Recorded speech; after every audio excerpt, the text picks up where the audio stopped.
right, so I'll give you a perfect example. So I have tattoos, right? What's up, guys? Oh. This is Blessed Beyond Measure podcast, and the oil from the last video is still on this video. It's dripping like he said he's baby drip. Right, CJ the drip. Oh, my bad. You know what? Let me fall back. The oil, the anointed. No, stop. Yes, it's still on. So this is part 2, and here we go. Get it. I got a question for you, big bro, because it's like, I feel like, it's a calm question.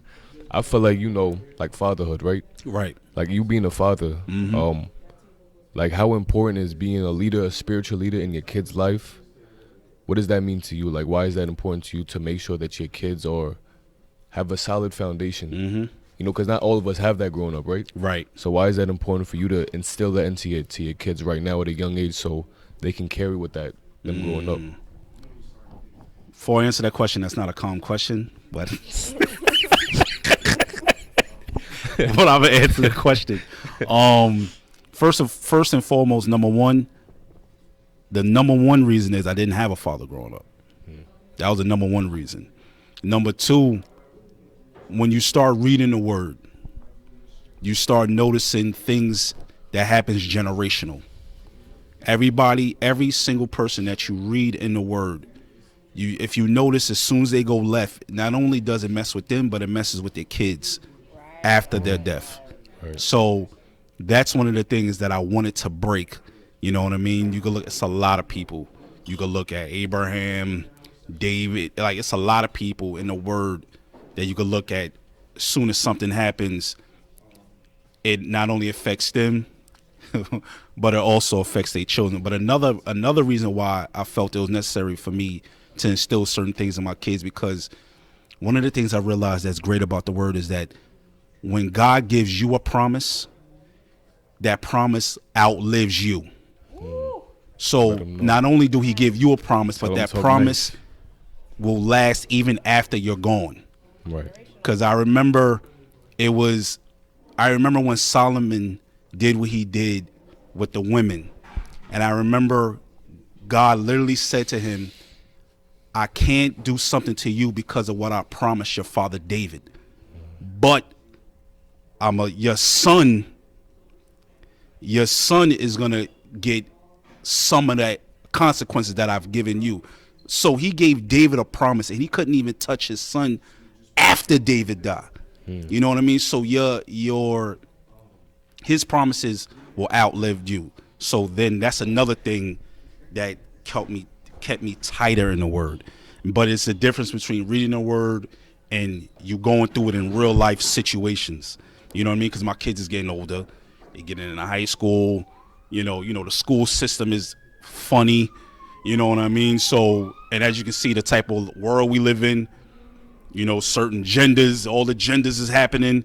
So I try to keep my kids rooted as much as possible. One of the things that I know that's going to be hard for me to do, just to literally answer your question, is that I know a time is going to come I'm going to have to let go and let God. And I know everybody like to say that term, let go and let God. That's hard to do.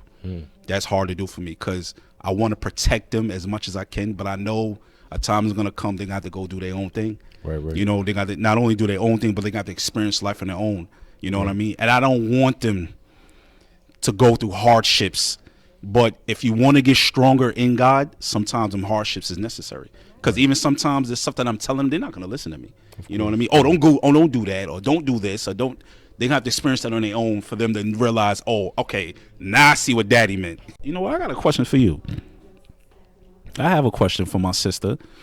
Because I remember when I was explaining in, an episode about siblings, and I remember I said that I felt as a good job being a bigger brother.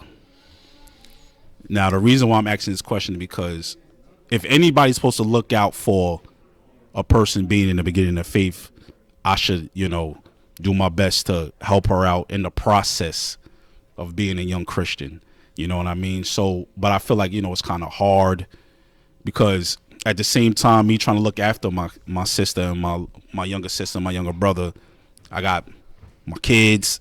You know what I mean? I got my own personal family as well. You know what I mean? So, how do you feel as me being your brother? Helping you walk in the faith. Well, that's a good one. I like that question. I feel like the truth about to come out right now. I mean, yeah, because like I said, I feel like I was being pushed into going to church, and when it came to you, I was older, and I wanted to go to church, so it was different. Like as far as you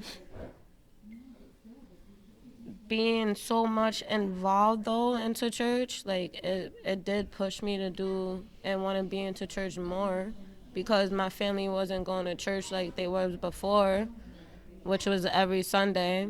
So like I said, I started going by myself, but who really wants to go by yourself? Like, you know, like Right. and then you start to think, like, when you're going through stuff, like you just go, like, just to clear your mind, like, or just to get certain things off your chest. And you ever feel like the pastor is just talking to you because you going through some stuff? Cause Oh, all the time, that That's a fact, Feel like bro. he all in your business. right, like that be hitting. Like, why you watching me like sometimes. that, bro? Watch out. Like, Sometimes you need to go by yourself. But as far as answer your question, like, I did feel like you pushed me more because you was the only one that was like steady into it and constantly going. So yeah, you did have a big impact on that, for a fact. As far as you being my big brother, you know, you my big brother, but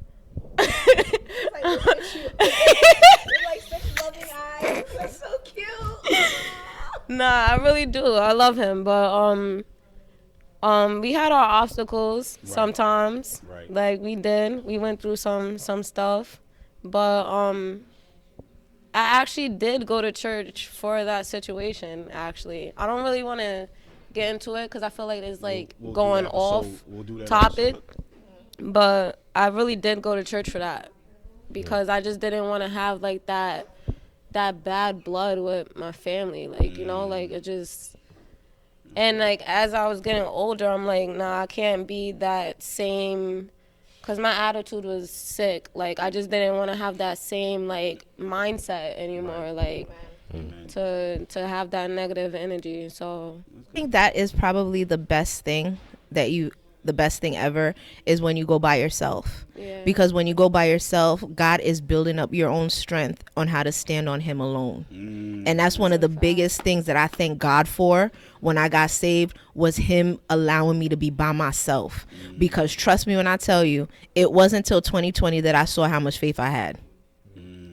Everything else was walking, rainbows and butterflies. But 2020, when stuff was getting real, that's when I saw the glory of God and how he maintained me. So that's the best thing you could do, is when you go to church by yourself. You saying, God, I'm here and I want you. So just to encourage you. I got a question for both of y'all.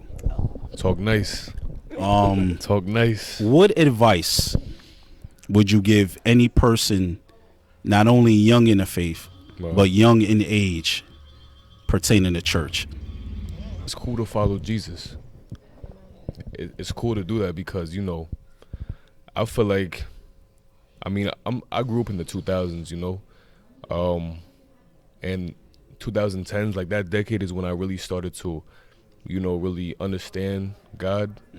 And I feel like, Christian rap, people have a way of making Christianity look cool. Right. Opposed to, when you read the Bible, I know you what may, you mean. you know what I'm trying to say? I know what You you may know, your mind may not always go to, a cool, I got you know what I'm trying to say? I got you. So it's like, I feel like, the way God has instilled in certain people talents, gifts, who they are as a person, their personality, Right. people can make Christianity look cool. Oh. And I feel like that's such an important thing because, generationally speaking, my generation is always on the media. Right. So if you can see people make Jesus look cool on the media, Right. it's going to make you want to think, okay, I grew up in church, I hear about God, Right, but it's right. like, it never really caught my eye like that until I saw CJ, until I saw Yonel, until I saw Lecrae, Right. Andy Mineo, all these different people. So I feel like just advice to you is just advice to anybody watching this is just, don't feel like you need to be a completely different person to follow Christ. You have your own personality, you have your own upbringing, your own life experiences. No one can take that away from you. Just find a way to be able to use that as a testimony, not only for yourself, to keep you going. Yo, look how far I've come, right? Look what I've been through in my life. Look how far God has brought me. But to also encourage the people around you as well, because like I had mentioned on the last episode, surrounding yourself with like-minded people around your age is so important, because bad company really does corrupt good morals, and not everybody can you bring with you on this path that you're called to walk. What I'm trying to say, you have to let people go, and God, like my brother was saying last episode, God will place people in your life to keep you going. You don't have to worry about that. God is a waymaker. God will provide for you. It may be a season, but remember, just like seasons, fall and spring is temporary. You know what I mean? I hope not only that you see what young adults and young people of faith go through, but I hope their experience can help your experience. And at the end of the day, get close to God as possible.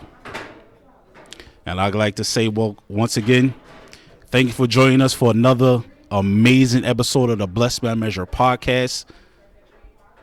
And you already know how me and my sister do, man. Signing off. Peace.